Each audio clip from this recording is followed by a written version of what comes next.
ریاست راجستھان میں اجمیر قدیم زمانے ہی سے ایک اہم مقام رہا ہے۔ اجمیر کے معنی کیا ہیں؟ اس کی وجہ تسمیہ یہ ہے کہ قدیم زمانے میں آجا نام کا ایک راجا تھا۔ اس نے آج افغانستان میں غزنی تک علاقے کو فتح کر لیا اور اپنی مملکت میں شامل کر لیا تھا۔ یہ شہر اسی راجا کے نام سے اجمیر کہلایا۔ اس کے علاوہ آجا سورج کو بھی کہتے ہیں اور ہندی زبان میں میر کے معنی پہاڑ کے ہیں۔ اس کے یہ معنی ہوئے کہ اجمیر وہ شہر ہے جہاں کے پہاڑ سے سورج نکلتا ہے۔ یہ بھی کہا جاتا ہے کہ پہاڑ پر سب سے پہلے جو دیوار بنائی گئی وہ اجمیر ہی کے پہاڑوں پر تعمیر ہوئی تھی، اور ہندوستان میں زمین پر جو سب سے پہلا حوض کھودا گیا وہ بھی اسی اجمیر کے قریب پشکر میں آج بھی واقع ہے۔ یعنی اجمیر شروع ہی سے ہندوستان میں ایک امتیازی شان کا حامل رہا ہے۔ اغلب یہ ہے کہ اجمیر کی اسی تاریخی اور سماجی حیثیت کے پیش نظر حضرت خواجہ معین الدین چشتی نے اس شہر کو اپنے قیام کے لیے منتخب کیا اور اسے اتحاد کا مرکز بنایا۔ اس اتحاد کا مقصد مختلف مذاہب کے ماننے والوں، مختلف تمدنوں سے متعلق افراد انسانی، گوناگون زبانیں بولنے والوں کے درمیان اتحاد قائم کرنا تھا، اور خواجہ صاحب اپنے اس مشن میں کامیاب ہوئے۔ اس اتحاد کا ثبوت اور اس کے واضح نشانات آج کوئی 900 برس بعد بھی سارے ہندوستان کے کونے کونے میں نظر آتے ہیں۔ خواجہ معین الدین چشتی پرتھوی راج چوہان کے دور حکومت میں ہندوستان تشریف لائے تھے اور اجمیر میں قیام کیا تھا۔ 12ویں صدی عیسوی کے اس اللہ کے ولی کی زندگی بہت سادہ تھی۔ ایک عظیم سماجی انقلاب کا یہ بانی اجمیر میں ایک چھوٹی سی جھونپڑی میں ایک معمولی دوتہی میں لپٹا ہوا بیٹھا رہتا تھا۔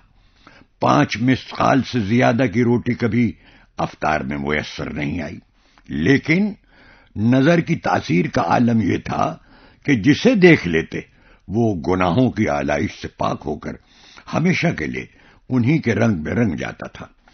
حضرت خواجہ معین الدین چشتی کی انقلاب آفریں زندگی اور تعلیمات کی اہمیت و مناسبت اور اس کے نتیجے میں ایک عمومی اتحاد کے وجود میں آنے کو سمجھنے کے لیے ہمیں آپ کے دور کے ہندوستان کی سماجی صورتحال کو جاننا ہوگا۔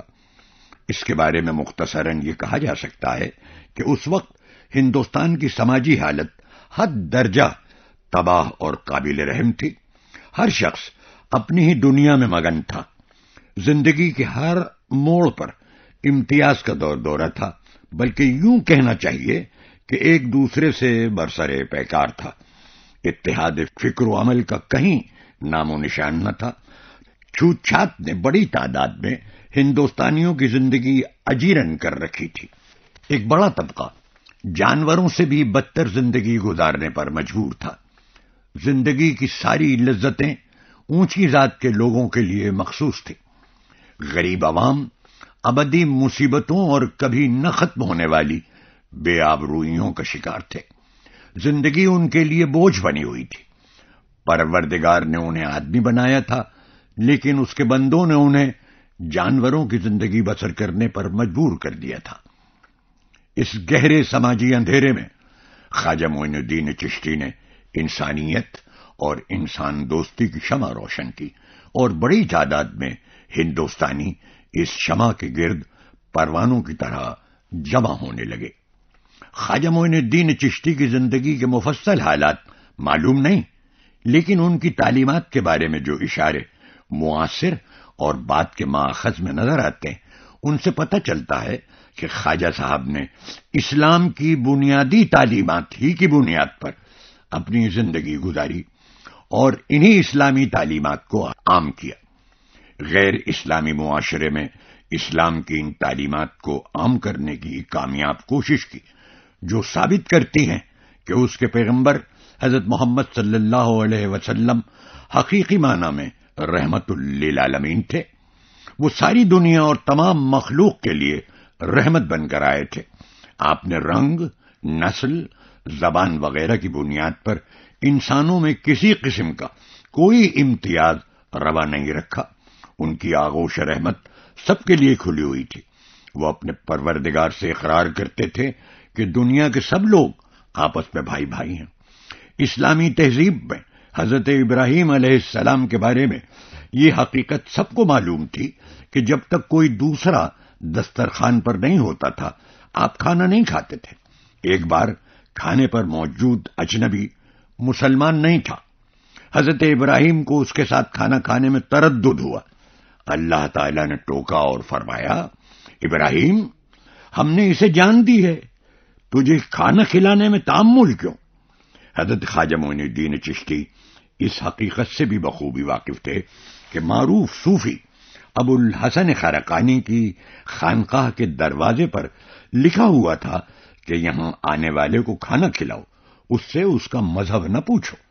وہ خود لفظ اسلام کے اس مفہوم سے واقف تھے کہ اپنی اور دوسروں کی ہم جہت سلامتی کا پاس رکھو۔ علامہ اقبال نے اسلام کے اسی پہلو پر اس شعر میں زور دیا ہے، یہ شہادت گہ الفت میں قدم رکھنا ہے، لوگ آسان سمجھتے ہیں مسلمان ہونا۔ حضرت خواجہ معین الدین چشتی کے فارسی زبان میں یہ 3 جملے ان کے بارے میں لکھی گئی ہر کتاب میں درج ہیں۔ ان کا ترجمہ ہے، دریا کی طرح سخاوت کرو، سورج کی طرح شفقت کرو، اور زمین کی طرح سب کی تواضع کرو۔ خواجہ صاحب کی اس ہدایت پر بڑی تفصیل سے لکھا جا سکتا ہے۔ مختصراً یہ کہا جا سکتا ہے کہ خواجہ صاحب نے ان 3 جملوں میں انسانیت اور انسان دوستی کے جملہ لوازمات بیان کر دیے ہیں جو اتحاد باہمی کی بنیاد قرار دیے جا سکتے ہیں۔ خواجہ معین الدین چشتی اور ان کی طرح دیگر صوفیہ نے، جیسا کہ شروع میں عرض کیا گیا ہے، انسانیت اور انسان دوستی کے وہ تمام اصول اپنی زندگی میں برتے جو قرآن کریم، احادیث پیغمبر اسلام صلی اللہ علیہ وسلم اور اسلامی روایات میں پڑھنے والے کی توجہ اپنی طرف مبذول کرتے ہیں۔ اسلامی روایات بتاتی ہیں کہ حقیقی مومن اور کامل مومن وہ ہے جو الفت و محبت کا خزانہ ہو۔ اس شخص میں کوئی خیر و بھلائی نہیں جو کسی سے محبت نہ کرے اور نہ اس سے کوئی دوسرا محبت کرے۔ مزید برآں وہ شخص مومن کہلانے کا مستحق نہیں جو اپنا پیٹ تو بھر لیتا ہے لیکن اس کے پہلو میں اس کا پڑوسی بھوکا رہتا ہے۔ جو لوگ آج بھی خواجہ معین الدین چشتی کی درگاہ پر جاتے وہاں 2 دیگیں دیکھتے ہیں، ایک ان میں سے بہت بڑی ہے اور دوسری اس سے نسبتاً کچھ چھوٹی۔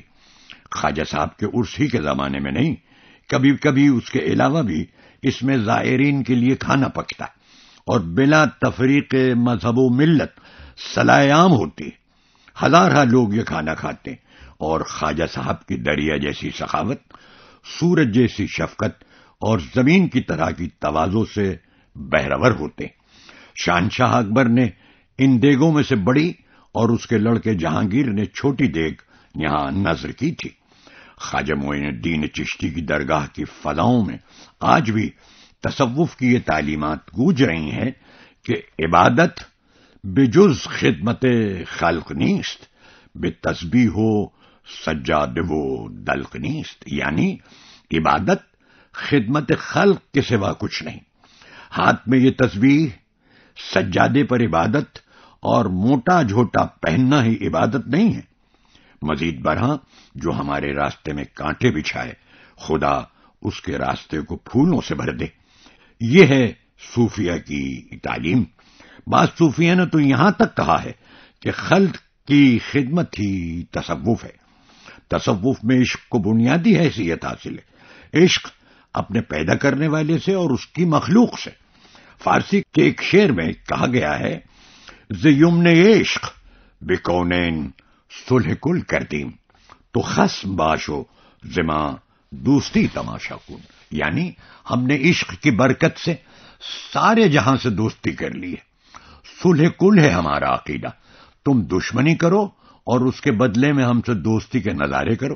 خواجہ معین الدین کا چشتی سلسلہ تصوف سے تعلق تھا، وہ ہندوستان میں اس سلسلے کے بانی مانے جاتے ہیں۔ اس سلسلے کے بزرگوں کا ایک اہم اصول یہ رہا ہے کہ ہندوؤں کے ساتھ شگفتہ تعلقات رکھے جائیں۔ وہ مسلمان اور ہندوؤں دونوں سے صلح رکھنے کے خواہش مند تھے، اور حافظ شیرازی کا یہ شعر پڑھا کرتے تھے: حافظہ گر وصل خواہی صلح کن با خاصوام، با مسلمان اللہ اللہ، با برہمن رام رام۔